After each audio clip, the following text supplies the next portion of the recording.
おいみんな、聞いて驚くなよ。こちらの南雲先生はなんと中卒なんだってさ。なのに高校受験を控えてるみんなに英語を教えてるんだよ。やばいよな。そう言って橘は A4 のプリントを配り始める。プリントには英語の長文がずらずらっと印字されている。塾の講師で英語を教えている俺のことを中卒と見下してくる東大卒の同僚。難易度の高い英語の長文をいきなり和訳しろという。すべては生徒たちの前で恥をかかせようという魂胆からだった。授業と関係ないことは、おっと、逃げないでくださいよ。あなたはいつも学歴は関係ないって態度してますけど、学歴って大事だと思うんですよね。だってその人がどれだけ優秀なのかレベルがわかるわけでしょ。学歴にこだわらないんだったら、その実力見せてくださいよ。中卒の英語のレベルがいかほどのものか。そんな、あれできないんですか？できないんだったら、ここをやめてもらえますからね。生徒にも、私たちにも失礼ですから。生徒たちは戸惑いの顔で俺たちを眺めている。授業に関係ないが仕方ない。俺は意を決してある言葉を口にする。すると同僚の顔がみるみる青ざめていくのが分かった。俺の名前は南雲健一郎。来月には30歳の誕生日を迎える。俺は長いこと祖父母の介護に従事していたのだが、ふとしたきっかけでかつてお世話になっていた学習塾の講師として戻ることとなった。この塾では主に中学生と高校生をターゲットとしており、学校の勉強をサポートする基礎コースと受験対策をきっちりと行う受験コースといったきめ細かいカリキュラムを取り揃えている。塾といえば個別指導と言われる生徒と先生だけの1対1の学習スタイルと科目ごとの授業を選んで受講する集団指導の2通りが主流だが、うちは集団指導を中心に希望者にはオンラインによる授業も行っている全国的にも規模の大きい学習塾となっている。基本は1コマ60分の授業を科目ごとに選択し、苦手な部分を他の講師とフォローしていきながら学習のサポートを行う。残暑がようやく落ち着きを見せ始めたこの時期、塾業界では次の受験に向けて様々な対策を検討し始めなければならない。うちの塾もご多分に漏れず、ざわざわとした雰囲気が漂い始めている。今日はその対策を中心に社内会議が行われることになっていた。ここの地域一帯は新興住宅地が次々と作られたこともあり、子どもの数が多い。当然受験対策で入ってきた子どもたちもそれなりに多いので、こちらとしても候補となるいくつかの高校をピックアップし、その年の偏差値や模試の平均値などに応じてよりきめ細かい対策を講じていく必要があるのだ。会議で多く上がっている高校はいずれも電車で1時間以内と比較的近距離の場所にあって、ほとんどの先生たちは知っていたものの、俺はここ最近の高校事情に疎かったこともあって話についていけないところもあった。すると最近入ってきたばかりの同僚が俺に聞いてきた。南雲先生の地元ってずっとここなんだよね。高校は違うところに行ってたの？確かに何も知らない人からしたらそう思うのが普通だろう。そこで俺は素直に打ち明けることにした。いえ、自分は高校受験をしたことがないもので、そう言って苦笑いを浮かべた。ここにいる大半の同僚たちは俺の事情を知っていることもあってさほど驚かれはしなかったが、目の前に座っていた知らない男性が身を乗り出し興味深く突っ込んでくる。え、南雲先生って中卒なんですね。すごいですね。中卒で進学塾の講師って。え、いや、俺は彼が言うことをあまり気にしていなかったが、彼は興味深げに俺を見つめた。彼は立花城というらしく、1年前に新しく入ってきた先生だ。何でも東大を卒業しているということを売りにしており、立花の授業を受けた生徒は成績が上がった上、志望校合格者を何人も出したのだという。そんな評判が口コミで広がったこともあり、入塾者も増え、立花は塾内において人気ナンバーワン講師に君臨し、保護者から絶大なる信頼を得ている。そんなすごい先生から鋭い眼差しを向けられてしまうと、まるで俺は中卒のダメ人間だと言われているようで、なんだか居心地が悪い。みんながいる手前、その場は笑顔で取り繕ったものの、その後もたびたび立花から向けられる視線が気になってしまい、話の内容がちっとも入ってこなかった。翌日、いつものように同僚と挨拶を交わしながら席に向かい、授業準備に取り掛かっていた。南雲先生、おはよう。おはようございます。立花から声をかけてくるとは珍しいなぁと驚きつつ、昨日の会話を思い出した途端に嫌な感情が蘇ってきた。いやー、それにしても昨日は驚いたな。中卒でも塾講師になれるなんて聞いたことないからさ。どういう方法を使ったの？はい？俺は言葉に詰まった。南雲先生は高校行ってないんだよね。いや、行ってないってことはないんですけど。え？なんだかはっきりしないな。そんな怪しい経歴のやつがどうやって受験勉強を見られんの？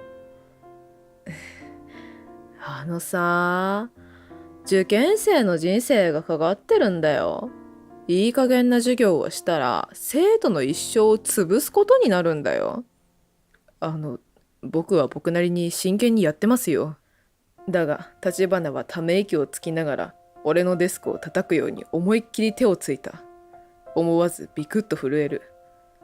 お前さ、調子乗んなよ。え？俺は東大って結果残してるんだよ。お前は中卒だろ？中卒に発言権はねえんだよ。そう言って俺に口を挟む余地もないまま、立花はスタスタとその場から去ってしまった。なんなんだあの人。だがこの日を境に立花の俺に対する風当たりが強くなっていったのだった。うちの塾では講師自身も緊張感を持って授業に挑めるように、手が空いている他の講師も生徒と一緒になって授業を受けることになっている。そして今日、たまたま手が空いていた俺に立花の授業を受ける機会が巡ってきた。この間のこともあり憂鬱だったものの、どんな授業が行われるのか興味があった。授業開始の予令が鳴り、教室に入ってきた立花は、一挙一動も含めて人気講師としての自信に満ちていた。だが、いざ授業が始まると、俺の理解が追いつかないままどんどん内容が進んでいく。正直何を教えられているのかもところどころ分かりづらい。だが当然質問をする隙は一切ない。彼はほぼ毎日丁寧できめ細かい授業を行うために丹念な準備を行っているらしく、彼なりの理論で授業を組み立てているらしかった。俺も必死に理解しようと彼の話に耳を傾けるも、頭の中のハテナマークはどんどん増えていくばかり。そんな具合に授業はよどみなく進んでいき、立花の発言とシャーペンを走らせる音だけが教室に響いている。すると突然、立花がある生徒に目をつけた。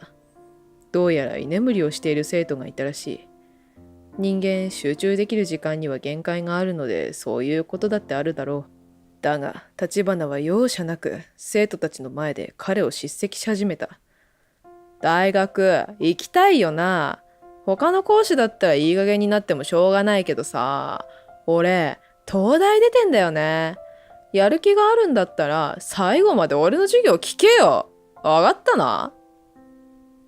あまりの迫力にすっかり萎縮してしまった生徒は精一杯うなずいた後、うつむいてしまった。東大卒というのがそんなに偉いのか。なぜ立花はここまで学歴にこだわるのだろうか。というのも、俺は自分の学力に学歴など関係ないと思っている。俺は生徒にはもちろん、他の先生方に対しても自分のことをあまり話したことがないし、話すつもりもない。俺にとって塾とは勉強を教える場所であり、講師は生徒が求めるものに最大限応えていくことでしかないと考えている。当然、そのための勉強も欠かせず、時には同僚の講師に教えを請うことだってある。当然塾長は俺のそういうスタンスを理解してくれているのだが、立花が俺に対して突っかかってくることを気にしてか、しきりと、なあ、南雲くん、君も正直に話したらどうだいと言ってくれるのだが、それに対して俺は、学歴と自分の知識をうまく伝えられることは別ですから、とだけ言ってその場を濁すことが多い。そんなある日のこと、俺は頭を抱えていた。俺が知らない間に俺の担当が変わっている。うちの塾では基礎コースは一人の講師が複数教科を受け持ち、週替わりで担当しているのだが、受験対策コースでは教科ごとに専任の講師がつくことになっており、俺は英語を担当している。今日は受験対策コースの中学英語の授業に当たっている日なのだが、なぜか俺の名前ではなく、同じ英語担当の立花の名前に変わっているのだ。当然、こういった塾側の都合による変更は当人同士合意のもとであれば問題ないのだが、立花は俺に何の話もないまま勝手に変えてしまう。これでは生徒たちの学習に影響を及んでしまうと、俺は意を決してこういう勝手なことはしないでほしいと伝えたが、立花はしれっとした顔で、俺は中卒のあなたに教えられる生徒があまりにも不憫だと思ってやったことなんだ。つまり生徒を思っての手助けだよ。そんなに嫌ならお前が辞めれば済む話だ。と自分の所業を正当化してきた。立花のこうした横暴は俺に限らず他の講師にまで及んでいた。みんな立花に対して言いたいことはあったが、彼が東大卒の人気講師のために泣き寝入りをすることが常となっていた。このままではいけない。そう思っていた矢先、俺の人生を変えるある事件が起こる。俺は今日、久しぶりに受験対策コースの授業を担当することとなっていた。最後の追い込みに向けて、みんなが苦手としている箇所をもう一度振り返るカリキュラムを予定しており、生徒たちも真剣にノートに目を通していた。だが、授業開始の予令が鳴った瞬間、いきなり教室のドアが開いた。ジョーだ。ジョーも一緒に受けるの？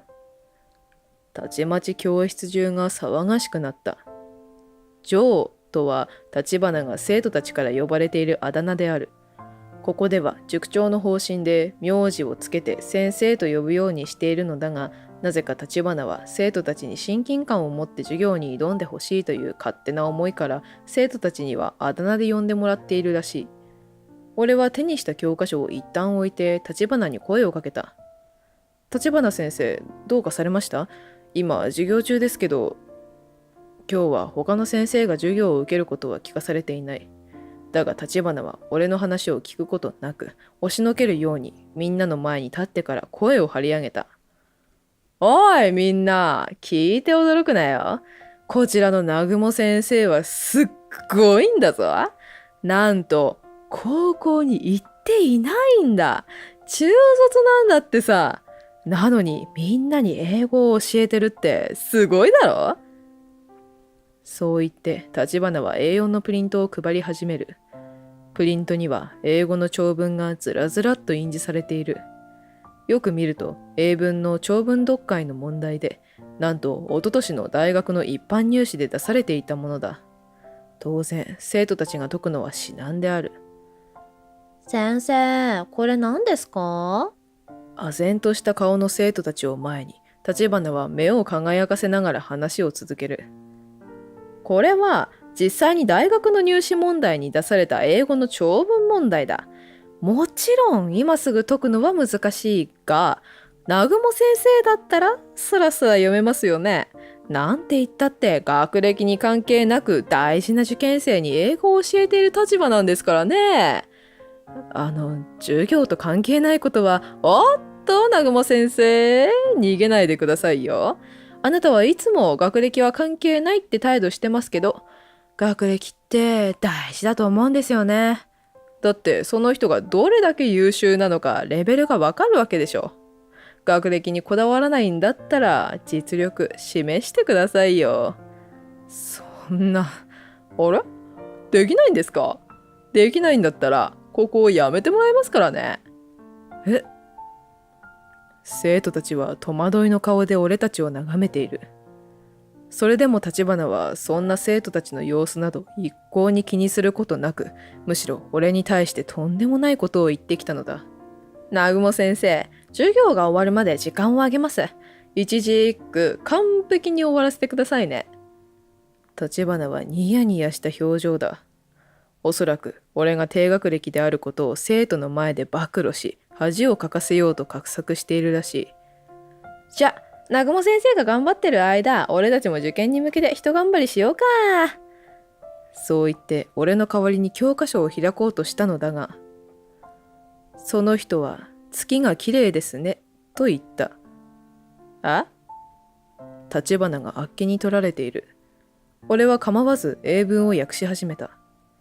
教室内はしんとした空気に包まれている。生徒たちは真剣に耳を傾けてくれていた。俺は一つも詰まることなく訳しつつ、中学生でも分かりやすい日本語に変換しながら最後まで英文を読み上げた。だった。すると生徒がおーっとどよめいた。これは有名な日本文学の英長文だね。文豪と呼ばれる作家は難しい例えを用いることも多いから英訳するのは結構難しいんだ。俺にもちょっと難しかったよ。そう言いながら俺は教室の後方にある書棚に向かい一冊の問題集を手に教壇に戻る。はい、これ。俺はそう言って立花にそれを差し出した。なんだよ、いきなり。東大卒の立花先生ももちろん簡単に読めるんですよね。さあ、先生もどうぞ。いや、俺はみんなの前でスラスラ読みました。立花先生もその実力見せてください。俺はただ淡々と立花に迫る。俺が立花に渡したのは昨年の大学入試で出された英長文が載った問題集だ。立花はしぶしぶ問題集を開き、なんとか訳そうと試みるも、詰まったり悩んだりを繰り返してばかりで、スラスラと読むことができない。まあ、当然のことだろう。そりゃ人は予想外の事態に直面すれば焦りもするし、頭が真っ白になる。しかも、立花は中学生向けの授業しか受け持っていなかったこともあり、大学受験向けの英文問題には慣れていなかった。その様子に、生徒たちからはたちまちヤジが飛び、教室内には喧騒が飛び交った。ジョーできないの？東大だろ？なんだよ、ジョー大したことないじゃん。はい、静かに。俺は教科書でテーブルを叩いて静かにするよう促した。生徒たちは面白いものを見せられたと言わんばかりにニヤニヤした顔を立花に向けている。立花は顔を真っ赤にしてうつむいていた。立花先生、これから彼らにとって大事な時間ですのでご退出いただいてもよろしいですか？はい。そう言って立花はとぼとぼと教室を出て行った。俺は唖然としている生徒たちに頭を下げて謝り、授業を再開した。そして授業が無事に終わった。俺は立花と一緒にスタッフルームに座っていた。立花先生、これはどういうことですか？うなだれている立花に顔を真っ赤にして怒っている塾長が詰め寄った。塾長曰く、授業が始まれば一斉に静まり返る教室が俺たちのところだけやけに騒がしいと疑問に思ったらしく様子を見に来たところ、あの騒動を教室の外から目の当たりにしたそうだ。今まで黙認してきた塾長も堪忍袋の緒が切れたようだ。いや、別に授業を妨害しようとしたわけじゃないんです。いつもの立花からは考えられないほどの弱々しい声だ。あれが妨害じゃないなら何なんだ。すみません。うなだれたまま憔悴しきっている立花を前に、塾長はこんこんと説教を始めた。そして塾長は俺に対し今までの経歴を話すよう促してきた。正直頭が痛い話だが、何も話そうとしてこなかった俺の日も全くなかったとは言えない。俺はぽつりぽつりと話を始めた。高校受験を経験したことがないとは言ったものの、それは日本の高校受験をしたことがないという意味で、厳密に言えば中卒ではない。というのも、俺は両親の仕事の都合で中学卒業後アメリカに移住したのだ。自分で言うのもなんだが、勉強はできる方だったらしく、高校の学力を一気に飛び越えた俺は18歳で大学を卒業している。当然、英文の翻訳をすることぐらい朝飯前だ。だが、移住した時は苦労の連続だった。当然、生活も含め自分の意思関係なく会話は英語だけなので、日常でも英語を使わざるを得なかった。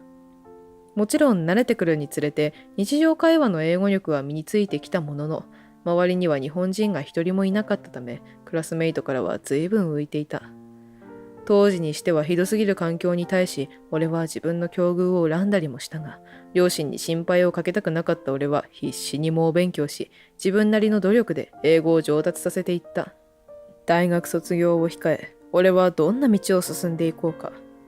卒論と並行しながら将来を模索していた最中のことだった。日本にいる祖父母が倒れた。昔から両親共働きだったため、アメリカに渡るまでほぼ祖父母に育ててもらったと言っても過言ではない俺。両親は施設に入ることを検討していたようだが、今までの恩を返したいと、俺は大学卒業を機に帰国することを決めた。俺が幼い頃は大きく見えてきた祖父母の背中が、今は誰よりも小さく弱い。自分を育ててくれた人をそう思う日が来るなんて思いもしなかった。俺は切ない思いを隠しつつ、担当のケアマネージャーや介護ヘルパーの人たちの力を借りながらの介護が始まった。両親から介護に関する金銭援助は受けられたものの、生活費は自分で稼がなければならない。そこで介護と両立ができるよう、比較的融通が利きやすい家庭教師や塾講師のアルバイトを始めた。昼間は食事の準備と介助を中心に家事と介護をこなし、夕方から夜にかけては仕事に出かけていく。帰ってからも下のお世話が待っており、徘徊の心配もあってか一時も気を抜けない。おかげで睡眠時間は常に2、3時間しか取れなかった。それでも介護の度合いが高くなるにつれ負担も増えていき、塾講師のアルバイトを辞めざるを得なかった俺は徐々に追い詰められていった。先の見えない介護生活は一体どこまで続くのか。だが、長い介護生活の末、祖父母が相次いで亡くなった。一時帰国していた両親や親族も集まってくれ、家族水入らずの時間を過ごすことができた。二人の納骨も終わった後、俺は元いた塾に戻ることを決めた。塾長とは仕事を辞めた後もたびたび連絡を取っており、気遣ってくれていた。もし君さえ良ければ戻ってこないか。祖父母を亡くした虚無感でいっぱいだった俺に、こうして声をかけてくれた時はありがたさと同時に数年のブランクがあることへの不安さもあった。だが他の同僚たちも俺のことを温かく迎え入れてくれ、何事もなかったかのように普通に接してくれた。立花は何も言わずにただ黙って聞いていた。だが突然椅子から立ち上がり、なんと俺に頭を下げた。南雲先生、事情を知らなかったとはいえ、ひどいことをしました。申し訳なかった。こうして立花はようやく俺に謝罪をしてきたのだ。だが、今回の一件はそれだけでは済まない問題だ。翌日となり、立花がしでかしたことはたちまち全生徒たちの知るところとなり、当然保護者の耳にも入ってきた。そして、俺が一切のよどみなく難しい英長文を翻訳したことが話題になったらしく、廊下をすれ違うたびにまるで芸能人を見るような眼差しを向けられるのですっかり参ってしまった。南雲先生、今日はどんな英文を翻訳してくれるの？先生の授業を取りたくても全然取れないんですけど。これには俺も苦笑いを浮かべるしかなかった。まあ評判が落ちるよりはありがたいことではあるが、一方で立花への悪評はとどまるところを知らなかった。今日の授業早口すぎてすごい分かりづらかったんだけど、東大出てるのはすごいけど自分自慢しすぎじゃない？こうして今まで立花の授業を受けていた生徒たちからは授業変更の申し出が相次ぎ、保護者からも連日のようにクレームが押し寄せ、事務員たちは対応に追われた。立花は必死で弁解を試みるも、それを後押しする同僚は皆無だ。そりゃあ授業を横取りされたり、やり方にケチをつけられていたのだから無理もない。こうして、みるみるうちに人気講師の立ち位置から陥落してしまった立花は塾を辞めてしまった。人間という生き物は東大卒という輝かしい経歴に心が奪われてしまうにもかかわらず、一度そのメッキが剥がれてしまうや否や、高学歴という妬みも相まって一斉攻撃を仕掛けてしまうものだ。俺はアメリカにいた頃、そんなクラスメイトや先生たちを嫌というほど見てきたこともあって、こればかりは橘にも気の毒というほかなかった。まあ、それでも学歴だけで人を見下し続けてきた橘の自業自得だ。これを機に、橘には猛省を期待したいところだ。噂によると、塾を辞めてから東大卒というブランドを生かし、後輩と一緒にクイズ系 YouTuber として活動しているらしい。塾長から話を聞いて動画を見てみたのだが、確かに中高生の目を引く内容と構成だった。だが、以前の橘のような学歴をひけらかすような雰囲気はみじんも感じさせず、道徳的要素も盛り込まれた動画もかなり多い。一番最初にアップされた自己紹介動画を見てみると、彼は両親が中卒という学歴であるがゆえに一生懸命勉強し、東大に入ったと話していた。そういえば俺は橘のことを東大卒以外何一つ知らない。彼も彼なりに悩み、塾講師として一生懸命頑張っていたのだ。ちなみに、この動画が一番再生回数が多いらしく、コメント欄も彼らを応援する書き込みばかりが並んでいる。ここからが橘の新たなるスタートラインだ。彼ならば東大卒だけでない素晴らしい魅力でもって視聴者たちを楽しませてくれることだろう。俺は相変わらず子供たちを相手に今日も授業を行っている。ありがたいことに英語が堪能であることが知れ渡ったおかげで、俺の授業を希望する生徒が増え、一応人気講師という名誉をいただいている。授業が始まると必ずと言っていいほど聞かれることがある。南雲先生ってどこの高校ですか？あんな難しい英文を翻訳したって有名になってますよ。先生と同じ大学行ったら俺もそうなれるのかな？あの一件は塾内では伝説として生徒間で語り継がれており、俺はいい加減うんざりしていた。するとお決まりのように、お前がそうなれるわけないだろうというツッコミや、例の騒動話が蒸し返されたことで教室中はたちまち騒がしくなる。静かに。俺の一喝とともに教室はあっという間に静かになった。いい機会だ。受験を目指す今だからこそ胸に留めておいてほしい。あ、話す内容はノートに書かなくていいからな。そう言って俺は椅子に座り、みんなと向き合った。人は学歴が全てではない。アメリカに渡った時、自分より勉強のできる人間をたくさん見てきたが、そういう人たちは誰よりも人間力があったし、向上心がずば抜けていた。実際、彼らと出会えたことは一生の財産となり、今でも心から尊敬している。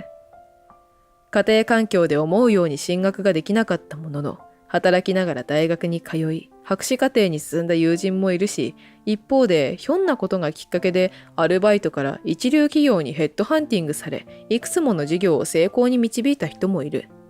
いい大学に行ったからといって立派な人間になれるとは限らないし、勉強ができないからといってダメな人間など決してない。君たちは今一生懸命勉強しているが、それは何のためなのか。それはただ知識を身につければいいというわけではない。勉強を頑張る、部活を頑張るというその能力をどう生かすのかというのが大事で、君たちはぜひその能力を上手に使える人間になってほしい。人にはそれぞれ得意なこともあるし、苦手と感じるものだってある。決してできない人を見下すような人間にはならないでほしい。俺は頑張っている動画の中の橘を思い浮かべながら、そう生徒たちに教え諭したのだった。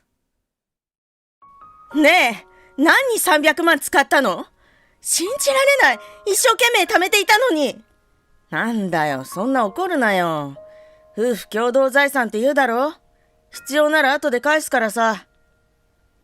娘の夫の徹は、娘の通帳を勝手に盗み、300万円を散財していた。いくら夫婦間であっても、人のものを盗むなんて犯罪だ。娘が上がる息を整いつつ、徹に静かに婿に言った。あなた、通帳の名義確認した？徹は、と呆然とした。徹はその後信じられない言葉を言った。まさか徹があんな秘密を隠していたなんて。私は野村聡子、64歳。数年前に夫が亡くなり、一人で暮らしている。一人で暮らすには広いが、好きなことをして楽しく暮らしていた。寂しさを感じることもあるが、それはもう割り切るしかない。今は近所のお友達たちと紅葉を見にハイキングに出かけたりと、動けるうちはアクティブに体を動かそうと思っている。今日も朝のウォーキングから帰ってくるとインターホンが鳴った。玄関の扉を開けると娘の静香が立っていた。静香、いらっしゃい。今日はどうしたの？お母さん、この前徹が出張で北海道行ってきたからお土産を渡しに来たの。あらやだ、わざわざ悪いわね。ありがとう。お茶飲んでいくでしょ？うん、ありがとう。静香を自宅の客間に招き入れ、私はポットと急須、茶碗を準備しに台所へ向かった。娘の静香は一人娘だ。夫の徹と結婚し、女の子を一人授かったが、その子は成人して家を出たので、現在は夫と二人で暮らしている。お茶に必要な道具を持ち、客間に戻る。お茶を静かに出すと、静香は一口飲み、私に話しかけた。母さん、体は大丈夫？どこも悪くしてない？静香は昔から心配性なんだから、私は元気よ。この通り、ピンピンしてるわ。そう、それならいいわ。静香は少し笑みを浮かべた後、真剣な眼差しで私を見た。お母さんに今日は大事な話があったんだ。あのさ、私たちと同居しない？いきなりどうしたの？私はまだ大丈夫よ。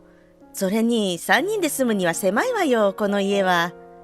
お母さん、去年部屋で転倒して、それから膝悪くして、病院でリハビリしたでしょ？私、また何かお母さんに会ったら心配なの。それに家については考えがあるの。2世帯住宅を建てるのはどうかしら。実家を売ったお金と、あと私の貯金を使えば建てられるはず。そんな静香、まだいいわよ。私元気だし。それに一緒に住むのは嬉しいけど、徹さんが気を使ってしまうんじゃないかしら。私が不安そうに言うと、静香は大丈夫というように笑みを浮かべながら話す。お母さん大丈夫よ。私はこのために積み立てをしてお金を貯めてきたの。前にも話したことあるけど、徹の親もうちと同じように旦那さんが亡くなって、お母さん一人だけど、お姉さんがいて面倒を見るから大丈夫だって。徹もお母さんとの同居に賛成しているわ。それに、静香は少し恥ずかしそうな、気まずそうな表情をし、続けた。うちって共働きでしょ？だから夕飯やお弁当とか、よく冷凍食品やスーパーの惣菜を出していたのよ。そしたら、徹がいい顔しなくて。お母さんが一緒に住んで少し家事を手伝ってくれると嬉しいわ。それはいいけど、そこまで静香が考えてくれていたなんて、ありがとう。私はまだまだ大丈夫って思ってるけど、一人で生活していると何があるかわからないのも事実。この間だって元気だと思っていた私の友達がつまずいて、その時家に誰もいなくて、発見が次の日になってしまって大変なことになってしまったことがあった。徹さんも賛成してくれているなら、と私は一緒に住むことを了承した。後日、静香の自宅で詳しいことは話すことにし、その日はたわいのない話をしながらお茶を飲み、静香は帰っていった。静香との約束の日当日、私は静香の自宅のインターホンをゆっくり押した。数コール後、静香は玄関扉を開けて私を招き入れた。静香は台所から紅茶が入ったティーカップを持ってきて、私の目の前に置いた。この前買ったお茶なの。あら、美味しそう。ありがとう。お母さん、今日は来てくれてありがとう。早速だけど、2世帯住宅の計画について話そう。静香は自身が立てた具体的な計画について私に説明し始めた。建物の予算としては、実家を売った見積もりの2000万円と静香が貯金した1000万円を使用する予定と静香は説明した。すごく頑張って貯金したのね。驚いたわ。そう、私本当に頑張ったのよ。通帳にゼロが増えていくのって最高よね。お母さんにも私の頑張った成果を見てほしいから少し待ってて。そう静香は言うと小走りで2階に上がっていった。少し待っているとだんだんと2階が騒々しくなってきて、時折だんだんと物を投げつけるような音がする。数分後、ドタドタと荒々しい足音を立てながら静香が真っ青な顔で部屋に現れた。静香、どうしたの？ないのよ、通帳が。よく探したの？探したわよ。どうしよう、盗まれた？落ち着いて、一緒に探しましょう。おろおろとひどく狼狽している静香を置いて、私はリビング、客間を手当たり次第に探し始めた。リビングの棚やテレビボードを手当たり次第に探すが見当たらない。静香は自身のカバンを一つ一つ見ているが、ないようで額に汗を流しながら焦っていた。ダメだ、本当にない。お母さん、もう私銀行に電話する。静香はそう言うと、固定電話の置いてあるリビングに向かった。私は何かないかと見ていると、偶然風呂場に続くドアに男性もののジャケットを見つけた。ジャケットを不意に持ち上げると、ポケットにわずかな厚みを感じたので、私はそれを出して驚いた。通帳だ。ジャケットのポケットから見つかったのは通帳だった。静香は慌ててかけてくると、ほっとしたようにその場に座り込んだ。よかった。本当によかった。でもなんでトールのジャケットに？そう不思議そうにつぶやいた静香は、私から通帳を受け取ると中身を確認した。静香は徐々に顔を赤くし、怒りの表情を浮かべながら、信じられない、と小さくつぶやいた。その時、玄関からガチャガチャと鍵穴に鍵を差し回す音がした。その後ドアが開くと、ただいま、と男の声がする。トールだ。静香は玄関の方にドタドタ走っていった。そして鬼の形相でトールに言う。あなた、どういうこと？は？何が？どうした静香？これよ！静香がトールに向かって通帳を見せる。トールは少しだけひるんだようだったが、努めて冷静を保っていた。なんであなたが通帳を持っていたのよ？自分のと間違えたんだよ。返そうと思ってた。嘘！ 300 万使われていたわ。どうしてなのよ？使ってないって。静香、落ち着けよ。トールは少し笑みを浮かべながらヘラヘラとしている。そんなトールを見た静香は余計に怒り、トールに向かって言った。とぼけないでよ！嘘をつくなら警察に被害届出すんだから、いいわよね？ね？そう静香は言うと、電話に向かってずんずんと進み、受話器を取った。するとトールはうろたえて静香に向かって言う。わかったから静香。俺が使ったよ。悪かったって。だけどすぐ返すつもりだったんだ。それに夫婦共同資産って言うだろ？多めに見てくれよ。怒りで顔を真っ赤にしながら上がる息を抑え、静香は努めて落ち着いていった。あなた、通帳の名義確認した？あ？通帳は静香のものだろ？カードで引き落としてから名義まで確認してないけど。やっぱり確認してないのね。あの通帳の名義はお母さんのものよ。ねえお母さん。ええ、確かにあれは私が静香に渡したものだったわ。その通帳は静香が結婚するときにお金に困らないようにと渡したものだった。静香は私の気持ちを汲んだのか、私の方を少し見てからトールに向かい入った。前にもあなたに言ったけど、このお金はお母さんとの二世帯住宅を建てるためなの。そこに私がコツコツ貯めた貯金を同居資金に充てようとしていたのよ。あなた、何にお金を使ってたのよ。トールは少しひるんだように黙ったが、はぁと大きなため息をつき、怒りながら静かに向かっていった。返せばいいんだろ、返せば。それで文句ないだろ。だだから何に使ったのよ。それは。何に使っているか聞かれると途端に口ごもる徹。そんな徹を見て静香はますます顔を赤くして怒り口調がだんだん激しくなってきた。どうせどうでもいいことに使ったんでしょ。あなたの好きなパチンコとか。結婚する前に辞めるって言ってたのに全然辞めてないじゃない。はあ？俺がお前のお金使ってパチンコするとでも思ってるのかよ。だってじゃあ何に使ったのよ。というか夫婦でも勝手に通帳を持ち出すってありえないんだけど、犯罪だからね。だから返すつもりだったって言ってるだろ。いちいち300万円で目くじら立てるなよ。あなたね、私がどんな思いで貯金してたと思ってるの？もういい。こんな人とは一緒に住めない。離婚しましょう、離婚。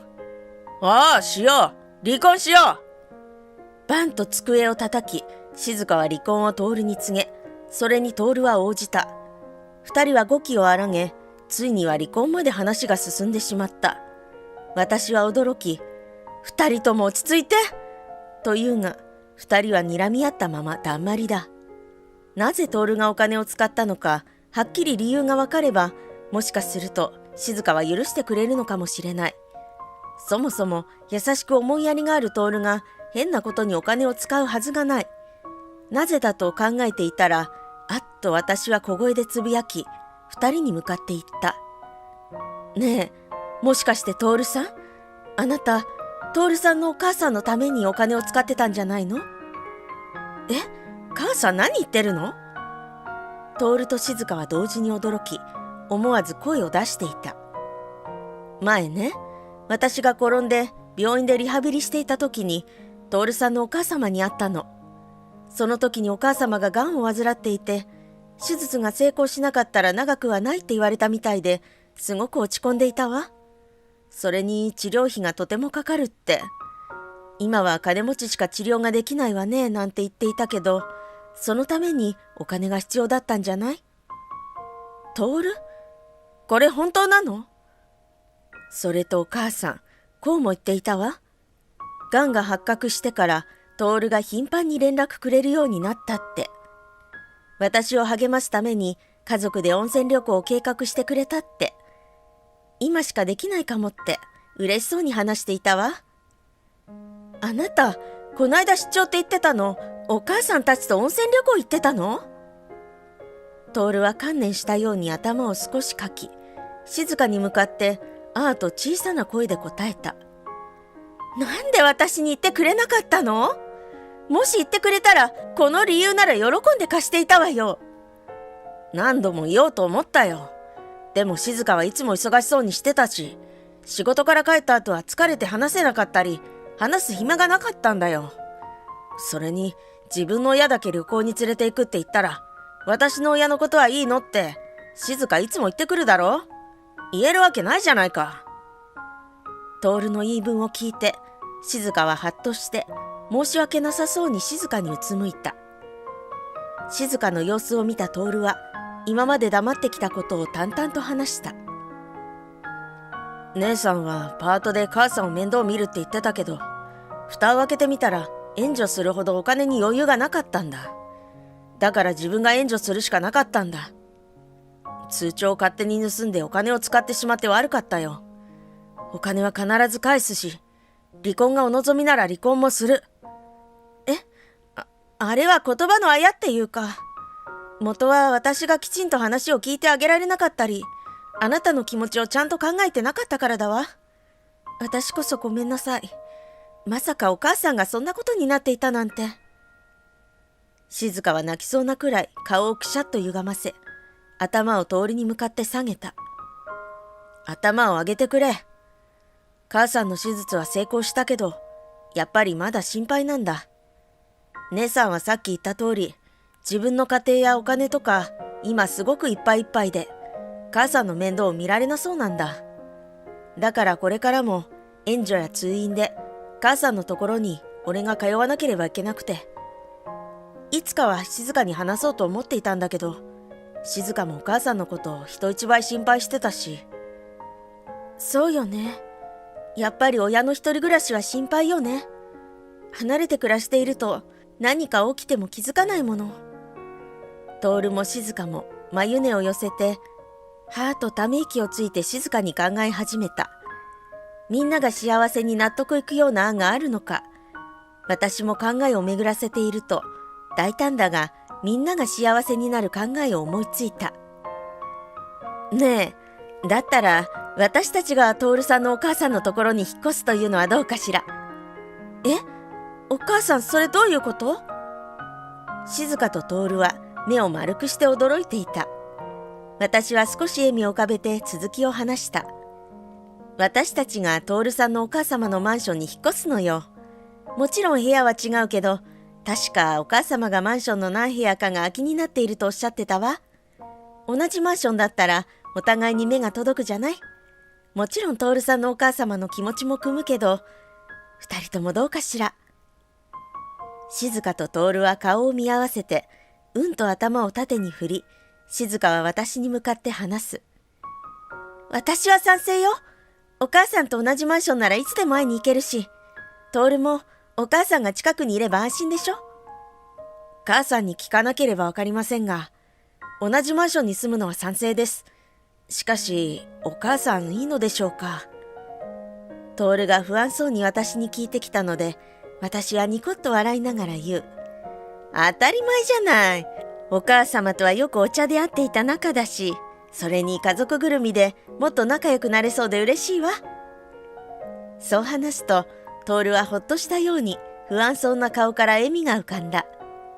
そうして数ヶ月後、私たちの生活は大きく変わった。聡子さん、お茶入りましたよ。あら、すみません。今日は私が入れようとしていたのに。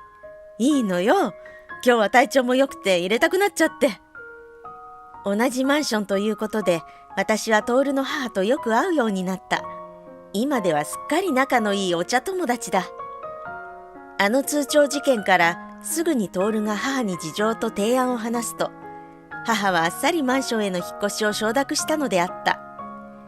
お互い夫を亡くして一人寂しく住んでいたものだったから、近くに住むことで話し相手ができてすごく嬉しい。毎日がとても充実している。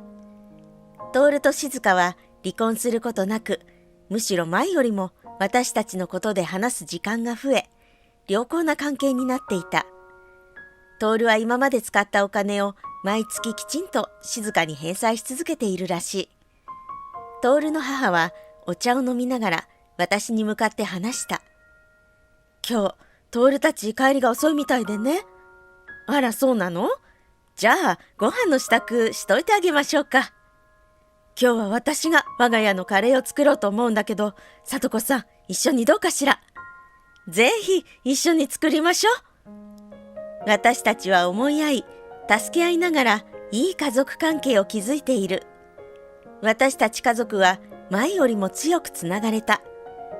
私たち一人一人は助けが必要なところもある。でもお互いに補い、協力し合えばこれほど嬉しいことはない。家族って素敵だな。私は改めて家族に感謝するのだった。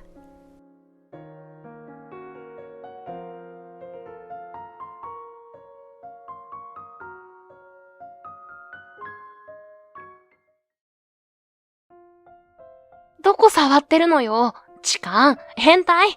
やだ。やめて。エレベーターという狭い空間の中、俺は今、人生で想像もしたこともない展開になっていた。こんな場所で寝転んだ体勢になっているということ。そして、守ったつもりの女性から痴漢扱いされているということだ。手の感触に気がつき、とっさに腕を離した。だが、一向に彼女のパニックが収まらない。俺の言葉も耳に届いていないようだ。とにかく手探り状態で彼女の下から出ようとした時だった。痴漢扱いした俺の体を突然彼女は抱きしめ出した。このままでいて。暗闇の中で彼女の荒い息遣いと俺の鼓動が響いていた。俺の名前は陣元彦。大手広報会社のマーケティング部に所属している。だが、俺にはプレスやイベント企画に表立つ仕事は回ってこない。一応程度の情報収集や別部署から社内広報の手伝い要請が来たり、つまりはマーケティング部とは名ばかりの窓際社員だ。今朝もメールで仕事の内容が送られてきていた。そんな環境なので、部署の人たちと話すこともほとんどなかった。しかし、のんびりはできない。突然仕事が来ることもあるからだ。ジンさん、ちょっとこのデータ古かったんですよね。新しいのまとめてもらえます？昼の会議で使うんで、午前中に。新田くん、このデータは昨日まとめたものをメールしたけど。あれ、俺消しちゃったのかな？ジンさんからのメールって必要性感じなくてついね。じゃあよろしく。コーヒー片手にやってきた彼の名前は新田和也。マーケティング部の一員であり、会社の常務の息子だ。いわゆるコネの安定コースだ。暇さえあればこうやって俺に絡んできていた。そして最後にはいつもこう言うのだ。重役の息子の俺がわざわざ窓際に仕事振ってやってんだからさ、感謝してほしいですね。神なんて分不相応な名前が泣いてますよ。俺の名字は神と書いて仁と読む。いい意味でも悪い意味でも散々いじられてきたことなので、今更何とも思わなかった。新田くんは空になったコーヒーカップを俺のデスクに置いたまま戻っていった。他の社員に対しても彼はそうだった。暗に自分に媚びを売っておけというのが言葉の端々に出ていた。実質、会社のナンバー3の新田常務の息子となると、部長ですら強く言えないのだ。俺は早々にデータのプリントアウトを始め、その間に置いていかれたコーヒーカップを捨てに行こうとした。その時、ドンと肩に何かがぶつかった。あ、ごめんなさい。大丈夫ですか？声をかけてきたのは、見たことのない女性だった。すらりとした隙間のないスーツを着こなし、5センチはあるような高いヒール。まっすぐな黒髪を片耳にかけていた。そして、上品さが漂う顔。まさに広報にぴったりといった美人だった。俺は一瞬見とれてしまったが、すぐさまコーヒーカップを捨て、彼女に声をかけた。荷物持ちますよ。重いでしょう。お気になさらず。俺の言葉にかぶせるようにそう言った彼女は、颯爽と部長のもとへ歩いていった。すると部長が全員に声をかけ、みんなの視線が彼女に集まった。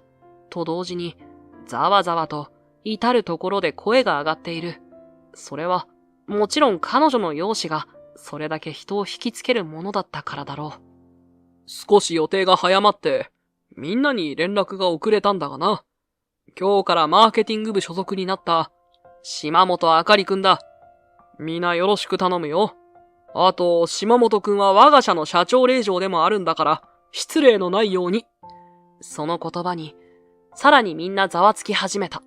知ってる者もいたようだが、美人で社長の娘という肩書きにざわつかない方が無理だったようだ。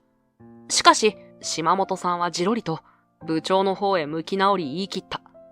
父と私は仕事において関係ありませんので、そういった偏見を生む発言は以後控えていただけますか？部長が目を丸くして汗を吹き出しているのをよそに、島本さんは続けた。改めまして、島本です。広報部から異動してまいりました。皆様、今後ともよろしくお願いいたします。すっと一礼した彼女には、全く好きというものを感じなかった。完璧という言葉がとても似合う。島本さんは主任として異動してきた。つまり、俺や新田くんの上司となった。挨拶が終わり、部長が席を外した途端、みんなは一斉に島本さんの元へ集まった。社長令嬢ということは置いておいても、やはり美人上司が異動してきたとなると、湧き立つものだ。特攻隊長は新田くんだった。こんな美人が上司なんて、俺たち本当に恵まれてますよ。今後ともよろしくお願いいたします。そうだ、今日歓迎会しましょう。この俺、新田が幹事しますので。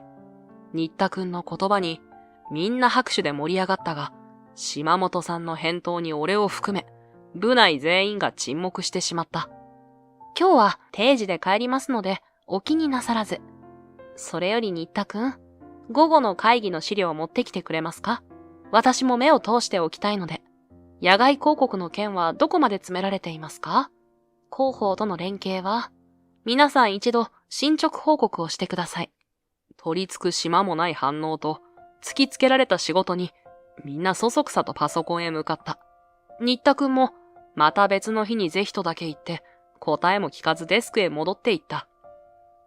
俺もまた、突然のことで多少は驚いてしまったが、特に報告しておくようなことはなかったので、そのまま自分のスケジュールを立て直し、仕事に戻った。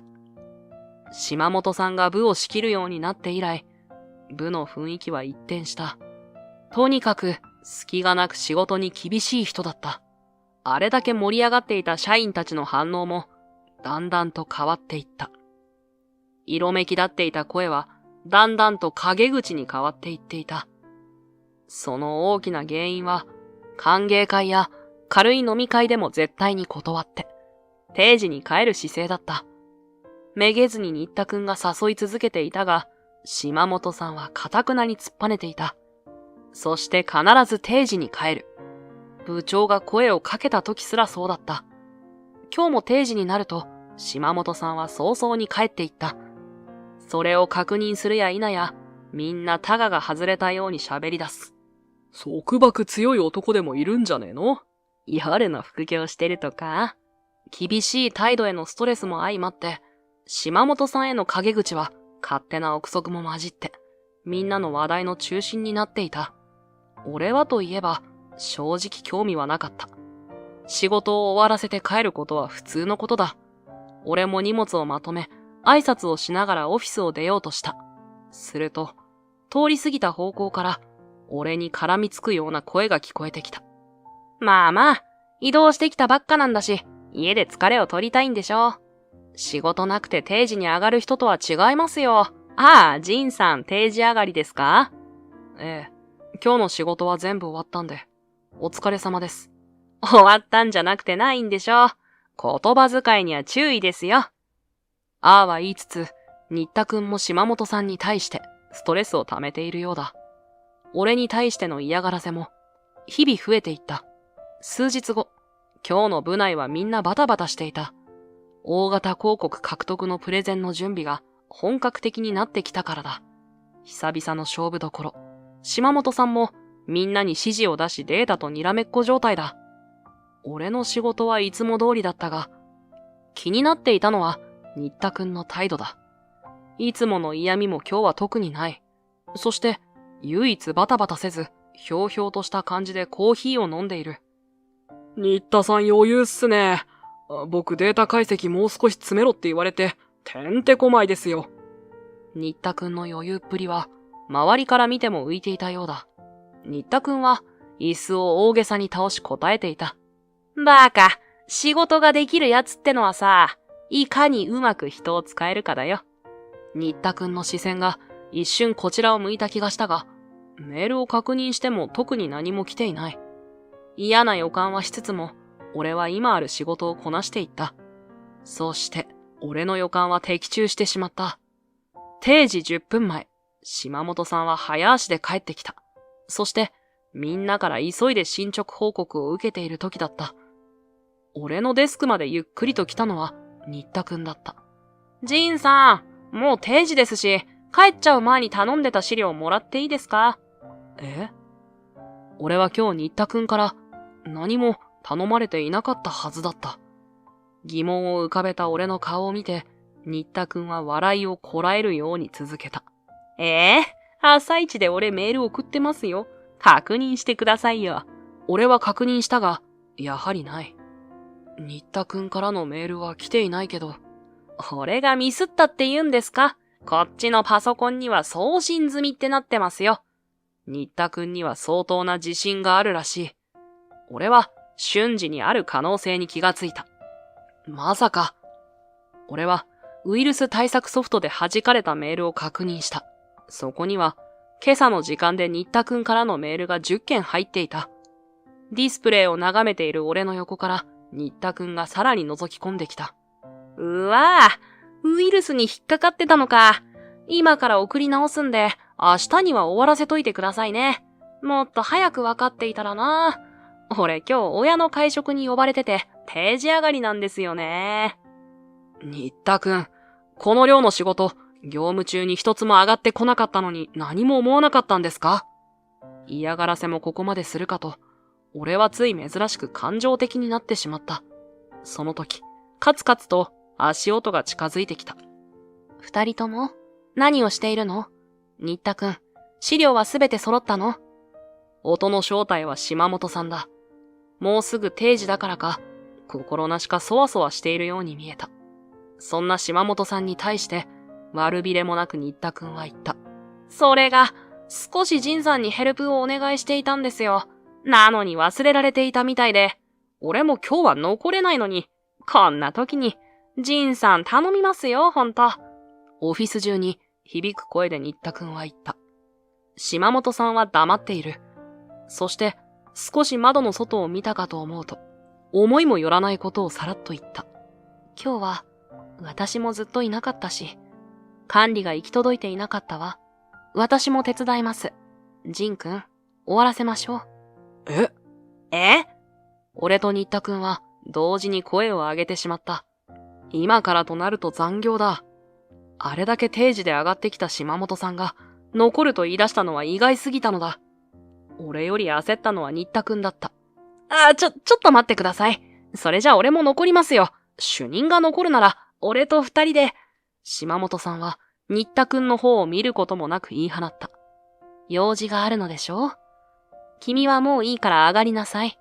みんなもお疲れ様。空気の不穏さを感じてか、みんなすぐに帰っていった。新田くんもまた、何も言うこともなく去っていった。あっという間に、オフィスは俺と島本さんの二人だけになっていた。この量、新田くんに頼んでいた仕事のほとんどじゃない。手分けしましょう。私のパソコンにメール送ってちょうだい。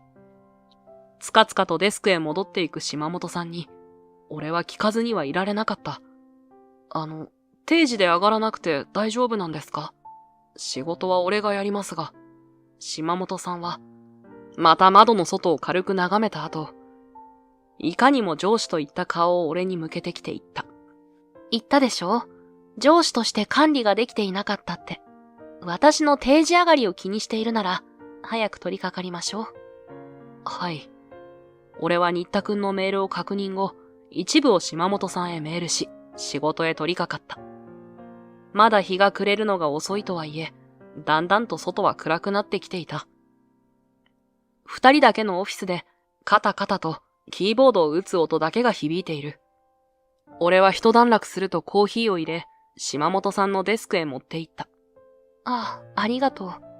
新田くんのことは少し考えるわ。気づかなくてごめんなさい。謝ることじゃないですよ。今回はちょっとギリギリすぎて残業になってしまいましたが、終わりましたし。俺がそう言うと、島本さんのコーヒーを飲む手が止まった。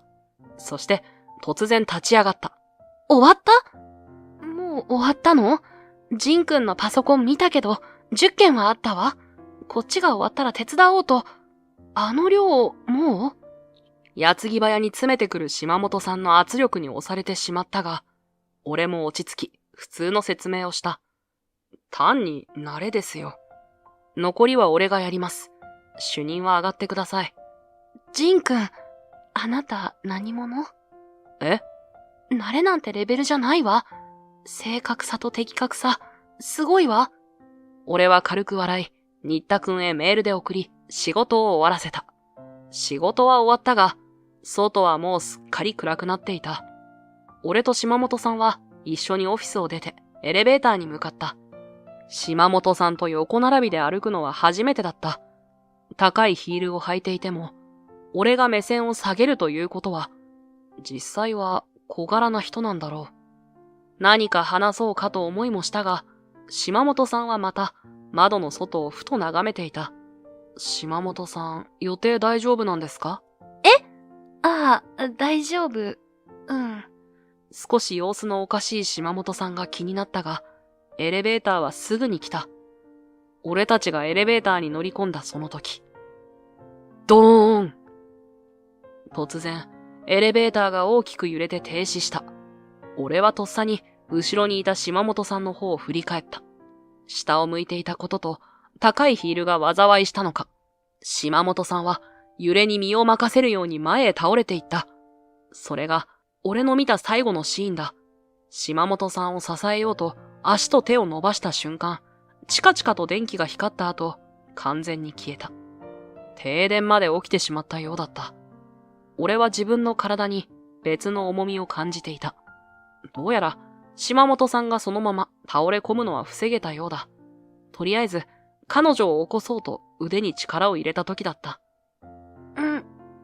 なぜか艶めかしい声と、左手のひらには謎の柔らかい感触があった。俺の停止しかけていた頭はようやくフル回転しだした。俺の手は島本さんの触ってはいけないところを触っていた。とっさに手を離そうとしたが抜けない。どうやら手を伸ばしたとき、彼女のスーツの内側に手が入ってしまったらしい。俺は自分を必死に落ち着かせ、ゆっくりと手を抜こうとした。だがその時、揺れの衝撃で意識がぼんやりしていた島本さんが大声で叫び出した。どこ触ってるのよ、痴漢。変態。やだ。やめて。エレベーターという狭い空間の中、俺は今、人生で想像もしたこともない展開になっていた。こんな場所で寝転んだ体勢になっているということ。そして、守ったつもりの女性から、痴漢扱いされているということだ。とっさに腕を離したが、一向に島本さんのパニックが収まらない。俺の言葉も耳に届いていないようだ。今はとにかく離れるしかない。手探り状態で彼女の下から出ようとした時だった。痴漢扱いした俺の体を突然彼女は抱きしめ出した。暗闇の中で彼女の荒い息遣いと俺の鼓動が響いていた。そして俺の体を響かせるような声がした。ごめんなさい。暗いのは嫌。狭いのも嫌。助けて。子供が必死に懇願するような涙混じりの声だった。俺はいつもの癖でいろいろ考えてしまったが、今は島本さんを安心させたかった。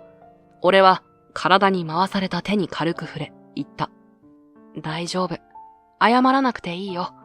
すぐに明るくなる。外に出られるから。島本さんの手が俺の手を掴もうとしたとき、エレベーターの電気は復旧し、動き始めた。チカチカする目であたりを確認すると、俺の膝に乗った状態で島本さんは抱きついていた。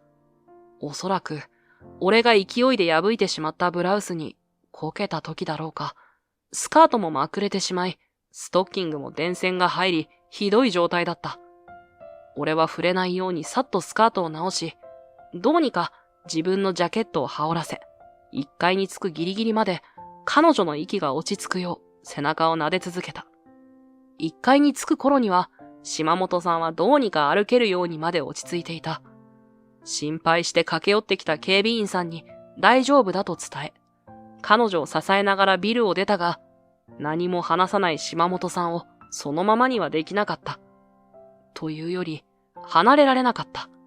彼女がずっと俺の手を握っていたからだ。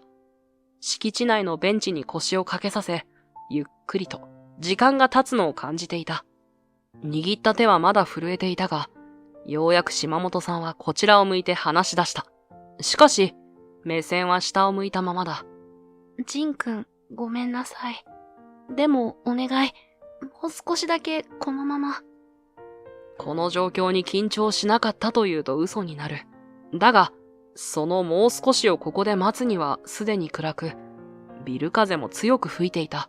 何より、このままでいると、島本さんは無理をしてでも一人で帰る可能性が高いと思った。俺は意を決し、下を向いたままの島本さんに小声で言った。島本さん、俺の家歩いてすぐなんです。来ませんか？旗から聞けば、ただのナンパだっただろう。しかし、島本さんは顔を上げ、俺の手をまた強く握った。会社から歩いて約10分。近いというだけで選んだ家だ。今まで誰かが遊びに来たことも、同僚が終電を逃して泊まったことも一切なかった。そんな家に、今ありえない状況が起こっている。リビングにいても聞こえるシャワー音。そう。今島本さんが、俺の家のシャワーを浴びているところだった。俺の緊張は高まるばかりだった。エレベーターの事故は確かに驚いて当然のことだったろう。だが、普段の島本さんから想像すると、未だに彼女のあの怯えようには結びつかなかった。ましてや、俺の家へ来てシャワーを浴びているのだから、ますますわからない。ジンくん、ごめんなさい。今夜だけ何か洋服を借りてもいいかしら。はい。ちょっと待ってくださいね。